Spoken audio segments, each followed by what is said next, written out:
Assalamualaikum dan selamat sejahtera.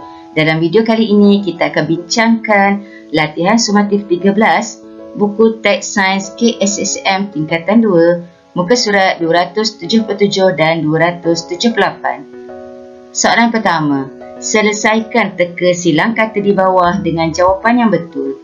Kita akan lihat bahagian melintang dahulu. A. Planet yang dekat dengan jalur asteroid. Okey, so jawapan A di sini ialah Mushtari. Soalan B, salah satu orbit asteroid yang berada di luar lingkaran asteroid. Jawapannya ialah Amor. Soalan C, jasad ini berasal daripada serpihan asteroid dan komet. Jadi jawapannya ialah meteoroid. Okey, C ialah meteoroid. Kita lihat bahagian menegak. D. Kebanyakan komet berasal dari lingkaran ini. Jawapannya ialah Kuiper. K-U-I-P-E-R. Kuiper. E. Jasad ini juga disebut sebagai planet kecil. Jawapannya ialah asteroid. Okey, asteroid. Dan F. Jasad ini terbina kebanyakannya daripada gas dan air yang membeku menjadi ais. Jawapannya ialah komet. Okey, F ni ialah komet. Soalan yang kedua, antara meteor dengan meteorit, yang manakah mungkin dapat ditemui di muzium? Berikan satu sebab. Jawapannya ialah meteorit. Meteorit merupakan batuan yang menghentam permukaan bumi. Meteor pula tidak akan sampai ke bumi kerana telah habis terbakar sebelum sampai. Jadi pelajar kena ingat, kebiasaannya meteor akan habis terbakar sebelum sampai ke bumi. Akan tetapi, ada juga meteor yang dapat sampai ke bumi. Meteor ini disebut sebagai meteorit. Kawah akan terbentuk akibat hentaman meteorit. Soalan yang ketiga, Nicole ternampak satu pancuran cahaya yang melintasi langit ketika sedang melihat bintang. Pancuran cahaya tersebut kemudiannya hilang. Apakah objek yang Nicole lihat? Jelaskan jawapan anda. Jawapannya ialah meteor. Pancuran meteor berlaku apabila meteor memasuki bumi dengan banyak pada satu masa. Soalan keempat, antara jasad lain yang berada dalam sistem suria ialah asteroid. Ramalkan kesan yang akan berlaku kepada kehidupan di bumi jika satu asteroid yang bersaiz besar memasuki atmosfera bumi.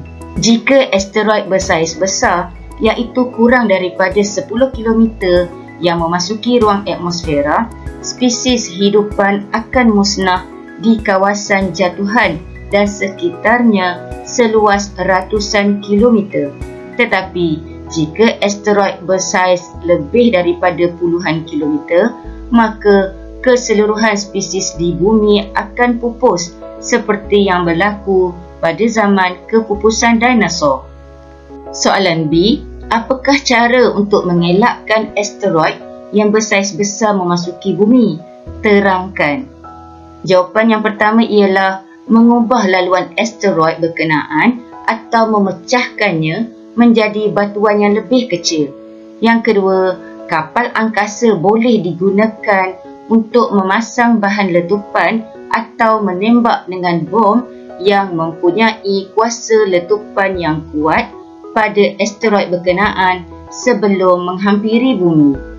Soalan C, salah satu teori kepupusan dinosaur ialah akibat daripada hentaman asteroid yang bersaiz besar pada 65 juta tahun yang lalu.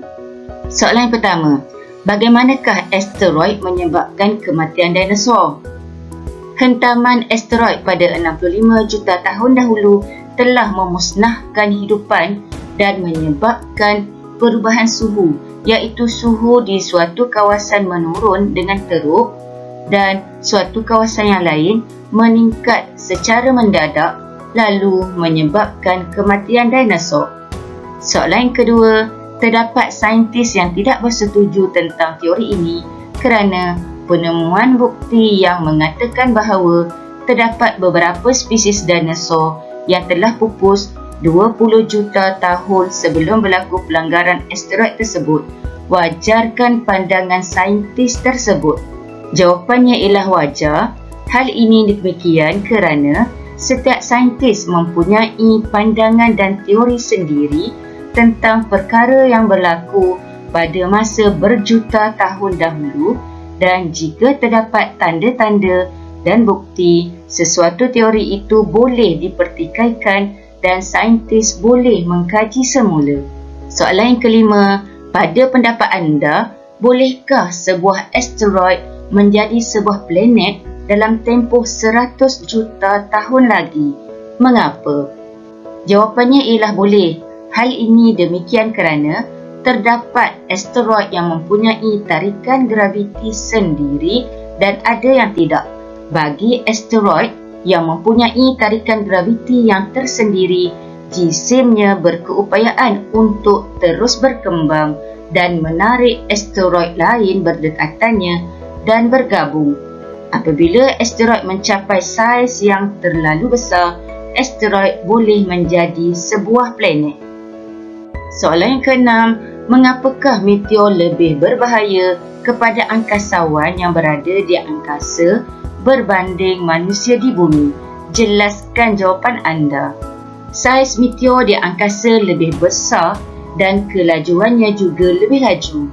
Saiz dan kelajuannya berkurang kerana geseran yang berlaku dengan atmosfera apabila sampai ke bumi. Oleh itu, kesan perlanggaran lebih teruk di angkasa berbanding perlanggaran di bumi. Sekarang kita akan jawab misteri Kebat 13. Beberapa orang angkasawan ingin ke planet Zuhal dengan menaiki kapal angkasa. Mereka mengambil langkah berjaga-jaga disebabkan risiko berlaku perlanggaran dengan asteroid. Pada pendapat anda, di manakah perlanggaran tersebut akan berlaku? Pada pendapat saya, perlanggaran boleh berlaku selepas melalui planet Marikh dan sebelum sampai ke planet Mushtari. Hal ini demikian kerana terdapat lingkaran asteroid di kawasan tersebut dan boleh menyebabkan perlanggaran. Soalan yang ke-8, pada pendapat anda, adakah bumi akan terkeluar dari orbitnya jika dilanggar oleh ketulan asteroid yang sangat besar? Mengapa? Jawapannya ialah ya. Jika berlaku pelanggaran dengan objek yang besar, putaran bumi pada paksinya akan berubah. Apabila kelajuan putaran terganggu, daya tarikan graviti matahari dan planet yang berdekatan akan mempengaruhi bumi dan menarik bumi ke arahnya. Fenomena ini boleh menyebabkan bumi terkeluar dari orbitnya. Cikgu harap semua pelajar telah memfaham latihan sumatif 13 dan misteri Kebat 13. Teruskan belajar. Semoga video ini bermanfaat untuk semua. Jumpa lagi. Jutaan terima kasih saya ucapkan kepada semua subscribers. Tidak kira di mana anda berada, teruskan sokongan anda kepada channel saya. Jangan lupa like, komen, subscribe dan aktifkan notifikasi lonceng agar anda tidak terlepas video terbaru daripada saya. Terima kasih kerana menonton video ini.